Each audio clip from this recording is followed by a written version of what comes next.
You're listening to Kerry Lutz's Financial Survival Network, where you get valuable information you just can't find anywhere else. To thrive in today's trying times, you need the Financial Survival Network, now more than ever. Go to financialsurvivalnetwork.com and get your free newsletter and gift. Financial Survival Network, now more than ever. And welcome. You are listening to the Financial Survival Network. Well, if you're a parent, a grandparent, then what you're about to hear, extremely important for your children, your grandchildren, and for your future as well, because one day they might be supporting you. You never know. And Paige Afendoulis is with us now. Paige, you're founder at Spend Then and creator of the Millennial Guru. You got a book coming out about financial education for children. Why don't you tell us what led you to want to publish this book? Yes. Well, first of all, thank you so much for having me on. My book is called My Dad's Class. And growing up every Saturday, my dad would have myself and my three other siblings do a financial lesson with him. And we actually still have the notebook of like the dates and everything and the lessons. And we learned at a really early age how important it was to understand about investments, accounting, banking, all of these sort of big picture financial lessons. And so when I graduated from high school, going to college, I was like, oh, I don't want a credit card. That's debt. So I decided to write this book to share with other families and to help other families know how to teach their kids, because I was the kid that was taught this, as well as teach my own kids financial meaning and lessons. All right. So what do you think are the most important lessons you can teach a young person, young adult about finances, about money? Oh, there's so many. I mean, kids are the best negotiators. At 3 years old, they're already negotiating with you. I want this, I want that, or how can I get that? And so starting them early and often is amazing. So my dad, we had a cornet at National Bank, as he called it. And every Saturday we would touch money. We would get whatever age we were. So let's say I was 7, I get $7, put it in our bank, create the ledger, add the numbers up to it. If we wanted to spend money, we could take it out of there on Saturdays. And so there's a lot of really amazing lessons within my book that you can do with your families, and early and often. Early and often, that's the key. What do you think the biggest mistake children, parents make now as far as financial education? I think just not having conversations and not using, resources that are out there and being able to talk to your kids about it. Because if you just have one conversation with your teenager kid, 15, okay, don't do this, don't do that, do this, they're not going to remember that. and being intentional and having those open dialogues and having your children participate kind of in the family budget and in the family meetings, I think is vital. And that was something really different that I noticed with my family. And what my dad did is we were always included in those conversations. So we were able to ask questions and learn. And no matter what, your children are still going to learn from you and observe you and learn, your values and your money lessons. But why not be intentional about it? Yeah, couldn't agree with you more. So just tell us again the name of the book. Yes, it's called My Dad's Class. Okay. And really, it's coming out Tuesday, you said. I guess it'll be sold wherever fine books used to be sold. Yes, exactly. Amazon, as well as you can find it at mydadsclass.com. I will be selling it directly as well. So Amazon and my own website. Yeah. So as far as financial education goes, in Florida, a bill was just passed mandating financial education for students around the state. Yes. What's your take on that? Is that a real positive? Is it in the devil in the details, the implementation? How do we make this work? I think that I think it's a great thing. I think it's a great idea because kids need financial literacy no matter what. But my thing is that it starts at home, right? Like there's a lot of great programs out there, like junior achievement that you do with schools and things like that. So I don't think you can get enough financial education. So the bill in Florida, I think, is a great thing. But I also want the families to do it and to have those open conversations within you, because your family is unique. Your parents are unique. Your risk tolerance is unique. So just because one, financial lesson works for someone or, something doesn't mean it's going to work for another person. So I personally think it's a great thing. I don't think we can have enough financial education. I couldn't agree with you more. And so if you were setting up a curriculum yourself, what's the first lesson that your kids need to know? Yeah, great question. I would say that wants and needs as a young age, kids understand that, they get, I want ice cream, right? I need this, I want that. Wants and needs would be a really great lesson to teach your kids, as well as what my dad did is taught us family values and family sayings, because a lot of the money lessons are deeper than just, we're spending money or we're saving money. It's, well, why do we save money? Why do we spend money? What's the purpose of it? And so wants and needs, as well as family values. Yeah, I like that. So, kids aren't necessarily open to this because of perhaps their EQ, their intelligence, their emotional intelligence is not fully developed. I think that presents certain challenges here. I don't think so, because, kids understand transactions, and just because, maybe emotionally, I don't know what that means yet. They still are very observant and very in tune of what's going on around them. For example, my dad would ask my brother, do you want this ice cream or this ice cream? And he always gave us two choices.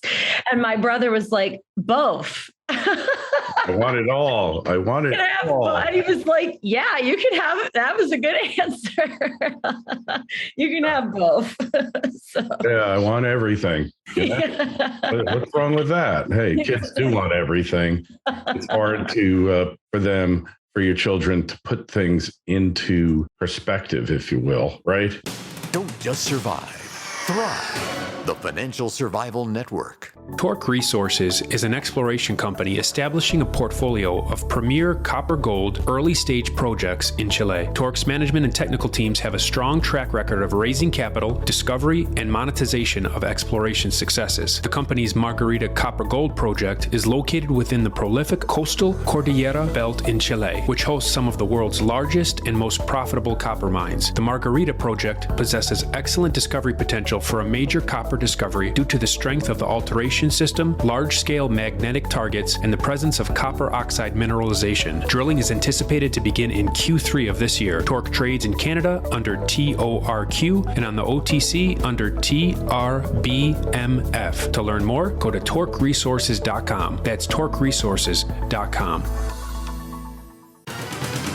This is the Financial Survival Network, the information you need to thrive now more than ever. Yes, definitely. But you can lead, you can be their guide, and you can give them the choices and start them off slow, and use props and examples. I mean, that's what my dad was amazing at. Hence why I wrote a book about, this structure that he created, was making it really tangible for the child at the level that they're at, so food's a really great motivator when they're young, but when they get older, you could use, the gold dollar coins to talk about compound interest or saving, or, oh, hey, I'll double this if you don't spend any of these. So you can use props and change them as the child gets older. And then they're like, oh, that's what that means, oh, okay, now I get it. Like, I can use this gold coin for $1 to go buy something. So. All right. So what about setting goals for children? How do you do that? Well, my family was awesome at setting goals. We always every year would do our own individual goals, and then we'd have family goals as well. And I think that you have to start small and teach them, the SMART method, right? Of like tangible and achievable and trackable goals. But just even setting a goal gets the kid thinking okay, so in a year from now, let's say I want to have, $200 in my bank. That could be a great goal. Or in a year from now, I want to paint 10 paintings, things like that get them doing it and creating their own goals is great, rather than you setting it for them. And lead by example. Share with your children your goals, your big picture goals. If you own a business or you are an employee, and what your goals are for the year, for the next year. So I think that sitting down and talking about goals, we actually still do this as a family every year. One of my brother's goals was eat more salads. And we all laughed because we're like, well, that's a nice goal, but that's not really trackable. And okay, we get what you're trying to do, but maybe we can help you update it. So. All right. Hey, so, all right. So we're looking at how you do this. It's not always easy for kids to really defer pleasure, right? Yeah. They really have to want something incredibly badly, most kids, in order to put off pleasure. I remember a study of EQ being done, and basically they said, here, you can have this bag of M&Ms now, or you could wait later, and we have a really big surprise for you that you're going to really love. It's going to be incredible. And very few of the kids were able to do it. Maybe rewards need to be better. Yeah, that's a great question of that study. So delayed gratification, that's what you're speaking on, is a really hot topic. And the marshmallow test that came out is kind of talks all about that. And my dad actually did that with us. We use jelly beans instead of marshmallows. And it is really hard for the child to have delayed gratification. And I think that it's important to continuously, my dad would say, test them, but put them in a situation where they have to have, delayed gratification.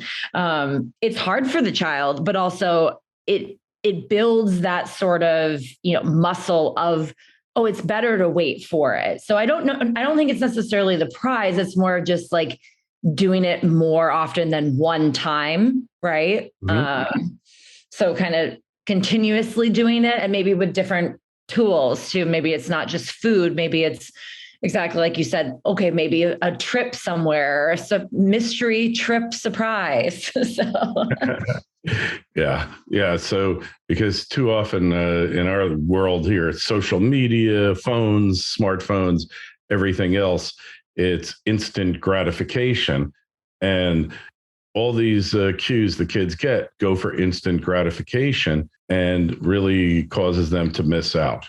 Mm-hmm. Yeah, I think it's going to just get harder and harder with all of the technology too, because everything's at your fingertips. So I think it's imperative to teach your kids delayed gratification, and even have a conversation of why was it so much better that we waited for it? How did you feel when we did that? Maybe having them participate in it. Let's say it is a trip and you're all saving for a trip, and, they're saving as well, giving you money or putting things into or doing things for it. It's how much more gratifying was that because of the participation and that you did it all together as a family. So true. Could not agree with you more here. And the top 3 things you as a parent can do to put your kid into a delayed gratification mindset. Do it more than once. Use, when they're younger, food is a great motivator. So using food, and then also as they get older, using different props like money, like golden coins, like experiences to kind of embed in their brain, hey, this is delayed gratification is worth it. And this is why. I like it. All right. Tell us where we find you, where we find the book, and how we connect with you on the web. Yeah, absolutely. So Paige Cornettit is my author name, and my dadsclass.com as you can go on there, buy the book, also Amazon, and Spend Then is my hashtag and handle name for my other financial children's books. So you can find me all those spots. Hey, I'll just throw in I have 3 children. One of them is a fairly good saver. One's not so good. And the youngest saves 40% of his after-tax income and seems to still be having a great time nonetheless. And really up until the recent stock market crash, had a very impressive portfolio, still does for a kid who's 28, that he's actually able to do this. Pretty remarkable. I don't think he got it from me. I wasn't the best saver, the best money manager, but overall, I'm okay at it. Well, hey, if you got a question for Paige, you can always shoot me an email, kl@kerrylutz.com. The link to Paige's book and site are in the show notes to this interview on financialsurvivalnetwork.com. While you're there, please don't hesitate to sign up for our free newsletter. We talk a lot about money management, about how you profit from inflation. And hey, maybe next time we have you on, Paige, we'll talk about how you explain inflation to children, because it's something that you definitely need to be communicating to your children, giving them a better understanding than perhaps even our politicians have. Paige, absolute pleasure. Great luck on the book. We'll talk to you again soon. Thank you, Kerry. Thanks for listening to Kerry Lutz's Financial Survival Network, your solution to today's trying times. For the latest, go to financialsurvivalnetwork.com. Financial Survival Network, now more than ever.